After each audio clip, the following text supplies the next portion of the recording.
সেটা কিভাবে? এই মুসলমানের পরিচয় নিয়েই কাটতে হবে।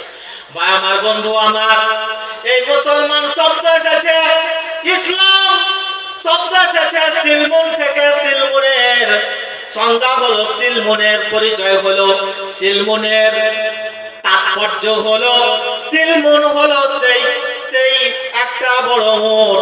সেই উট একটা ছোট্ট ছেলে ডান দিকে নিয়ে চলে যাচ্ছে, সেই কত বড় উটকে বাধ্যতামূলক ভাবে ডান দিকে চলে যেতে হচ্ছে।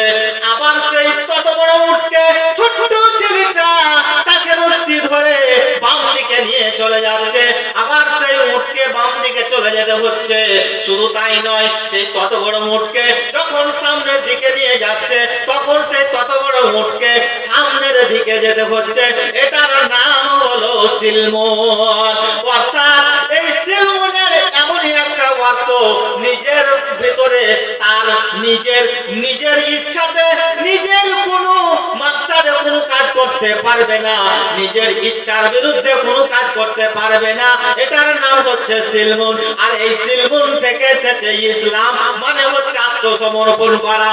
মুসলিম আত্মসমর্পণকারী, মুসলমান আত্মসমর্পণকারী। কার দিকে আত্মসমর্পণ করবে, কার দিকে নিজেকে নুইয়ে দিবে?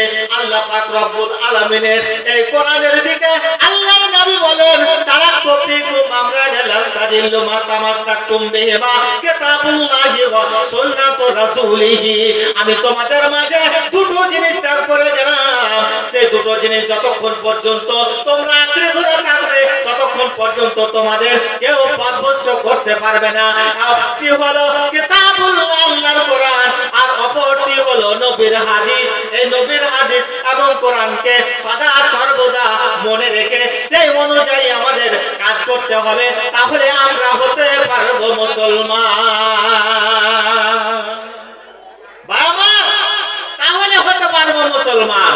আজকে ফজরের সময়তে আমরা উঠেছি, কয়জন মুসলমান নামাজ পড়েছি? আমরা কয়জন, কটা লোক নামাজ পড়েছি? ভাই আমার, বন্ধু আমার, এরকম জালসা করে, হাজার হাজার জালসা করেও আমাদের কোনো কাজ দেবে না যদি আমাদের ভিতরে নামাজ না থাকে। তাহলে সকালবেলাতে আমি উঠলাম, আমি কাকে মানলাম? আমি আল্লাহকে মানলাম, আল্লাহর কিতাবকে মানলাম, না নবীর হাদিসকে মানলাম? একজন প্রাপ্তবয়স্ক মুসলমান, একজন 10 বছর পেরিয়ে গিয়েছে, এরকম এমন একটা মুসলমান যার বয়স হয়ে গেছে অ্যাডোলেসেন্ট, যার বয়স হয়ে গেছে প্রাপ্তবয়স্ক কাল পর্যন্ত পৌঁছে গেছে, আমার যুবক ভাইদেরও বলি যে এই ঠান্ডার সময়তে হলে কি হবে?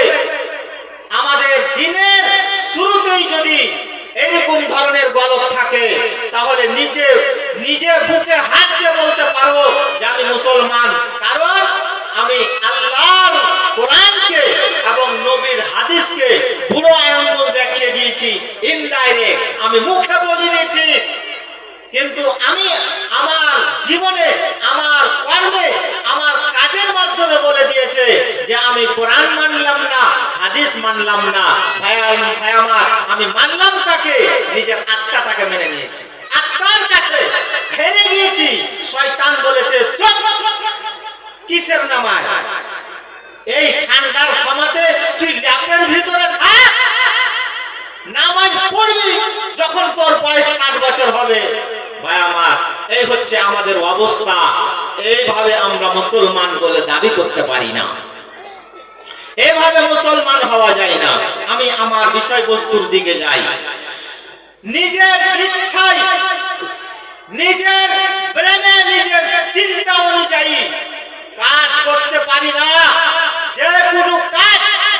এই জন্য হযরত আলী রাদিয়াল্লাহু তাআলা আনহু বলেন, ইসলাম যদি কোনো অভিমতের উপরে হতো, ইসলামের অবস্থান যদি অভিমত, নিজের রায়, নিজের চিন্তাধারা অনুযায়ী ইসলামের কোন রকমের হুকুম বিধান হতো, তাহলে আমরা যে মোজা পরি, এই মোজা পরার সময় যে মাথা করি ঠান্ডার সময়তে, সেই মাথাটা ভাই আমার বলুন, সেই জানার অনেক কিছু আছে।